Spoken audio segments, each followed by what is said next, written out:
Agora a pergunta é a seguinte: como que nós devemos orar por provisão? Para a gente finalizar. Como que a gente deve orar por provisão? Primeiro que essa pergunta é uma pergunta errada. Essa é uma pergunta errada. Porque diante de tudo que a gente já conversou, por que eu deveria orar por provisão? Eu poderia, inclusive, terminar essa transmissão aqui. Mas a gente vai detalhar um pouco melhor. Por que eu deveria orar por provisão? Como assim, Felipe? Eu não devo orar por provisão nem nada? Pois é, a gente deve aprender com o maior exemplo que a gente já teve sobre como se relacionar com Deus e sobre como se relacionar com os outros seres humanos, que é o próprio Deus, que é Jesus, né? Bom, vamos lá. Jesus tinha uma confiança tão absurda em Deus, e isso, na verdade, era um exemplo de como a gente deve se relacionar com Deus. A gente também deve ter essa confiança, ou pelo menos deve procurar ter essa confiança tão absurda em Deus, que para pensar. Primeiro, ao redor dele tinha pelo menos 12 apóstolos, 12 pessoas. Mas no final ali, né, que a gente tem de registro, no cenáculo, tinha cerca de 120 pessoas. Bastante gente também. Só que a gente também vai vendo ao longo dos evangelhos que tinha multidões que seguiam Jesus Cristo. Milhares de pessoas. Milhares de pessoas.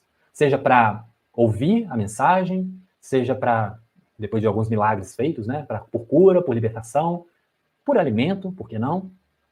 Mas a gente observa ali milhares de pessoas que, de certo modo, estavam sob sua responsabilidade. E aí a gente pensa assim, poxa, beleza, mas o que acontecia nesse sentido todo? A gente sabe também que Jesus Cristo e seus apóstolos, seus discípulos, eles também recebiam doações, recebiam provisão. Doações mesmo em recurso financeiro da época. E a gente sabe que para gerenciar os recursos, a gente precisa de um tesoureiro. E quem que Jesus Cristo escolhe para ser o seu tesoureiro? Nada mais, nada menos do que um ladrão. Literalmente, um ladrão. E a confiança de Jesus é tão absurda, mas tão absurda, e nesse sentido ele estava ensinando para a gente uma coisa tão importante, que é o seguinte: a gente deve ter muito mais fé na provisão de Deus do que aquilo que o diabo pode roubar. A gente deve ter muito mais fé na provisão de Deus do que aquilo que o diabo pode te roubar.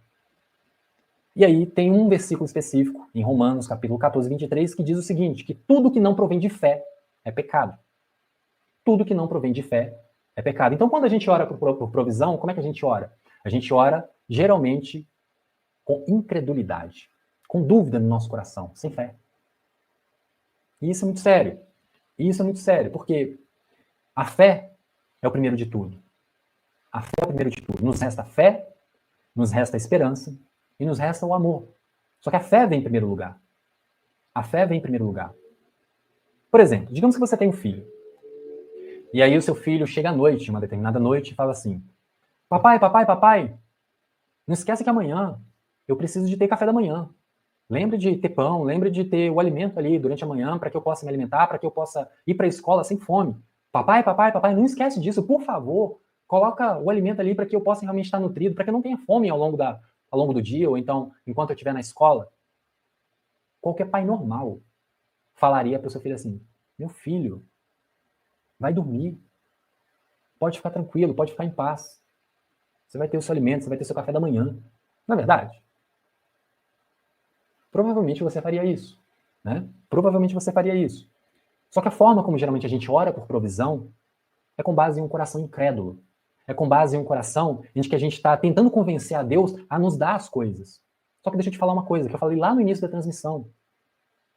Deus já te deu tudo. O que acontece é que a gente não sabe como receber, ou não aprendeu a receber. Como assim Deus já me deu tudo? A partir do momento em que ele fez a redenção da humanidade na cruz, de bônus, veio junto também várias bênçãos. Bênção de cura, bênção de provisão, bênção de libertação. Já está dado. Deus não vai voltar de novo para fazer a mesma obra duas vezes. Não funciona assim. Já foi feito. Tetelestai, está consumado, acabou. Essa obra já acabou. Então, a gente precisa aprender o quê? A gente precisa aprender a receber. Nesse sentido, a gente precisa arrancar, a gente precisa tirar do nosso coração a raiz da incredulidade. Por exemplo, lá no Evangelho de João, no capítulo 6, tem uma passagem que é mais ou menos assim.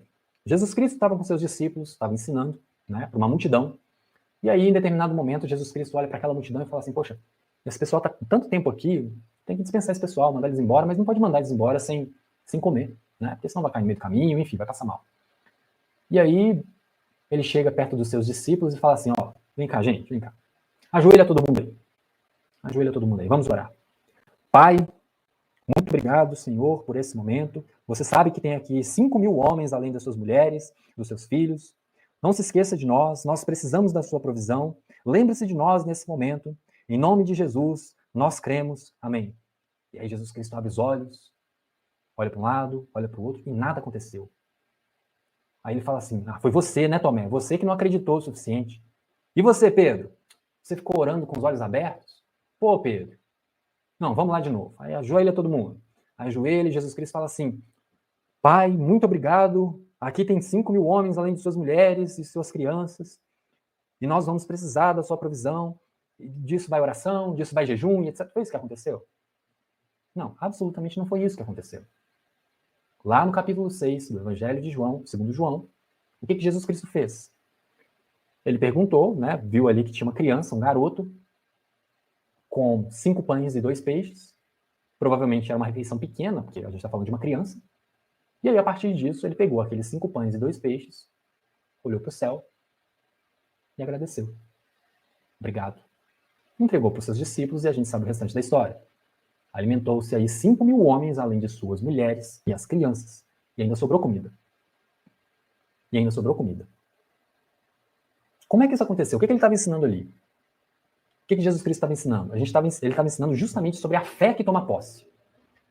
Principalmente depois da crucificação de Jesus, tudo de bom, tudo aquilo que é promessa divina já foi liberado para a gente que não sabe acessar, a gente que não aprendeu ainda a receber na nossa vida, por causa da semente da incredulidade que está no nosso coração. E essa semente da incredulidade, ela está arraigada na iniquidade, que nós falamos inclusive na live anterior. Se você não assistiu, assiste lá que você vai ter um entendimento ainda mais profundo disso que eu estou falando.